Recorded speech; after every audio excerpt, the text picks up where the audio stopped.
I'll tell you, Patrick's a great player, and he's probably going to be around another 4 or 5 years, maybe even 6 years. It's not unrealistic to think of a guy playing basketball for 16 seasons. So he's got to believe that his team has a chance, and he can't psychologically put himself at a disadvantage. Is it realistic to think that they're going to be better than the Bulls or Orlando in the playoffs? I don't think so, but Don Nelson has always been a great matchup player in the playoffs and can find a way to win some games, if not enough to upset a team who, they're favored against. Well, let's face it, the two trades that they made didn't hurt their, well, they might have helped their chances to win it a little bit, but they didn't have that good a chance to win it anyway. They gave up 3 guys who weren't playing and 1 guy who didn't make the play, Charles Smith. Charles wasn't getting it done in New York and wasn't going to get it done in New York. The fans were all over him, and it was a great relief to get out of here and go to San Antonio. But what all these deals did, depending upon how they play it, it freed up as much as $9 million under the salary cap.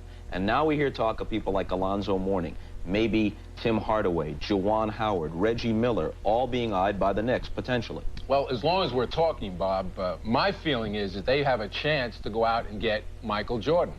And the reason being is that if Jerry Reinsdorf, the owner of the Bulls, does not give Jordan what he wants, if he considers it an insult, I think Jordan will make Reinsdorf pay one way or the other.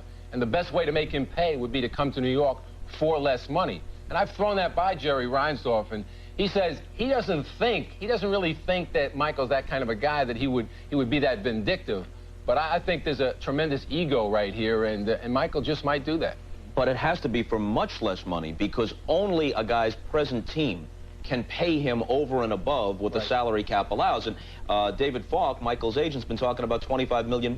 Only Chicago can pay him that. So if he wants to do it out of spite, he'd have to take like half as much from somebody else. Well, if you start at $9 million, you can take a 30% hike each year. You can get up pretty high in a 3-year contract. Obviously, he'd have to take less. But again, if he feels insulted, he has enough money from outside interest. He can come to New York and make Reinsdorf pay big time.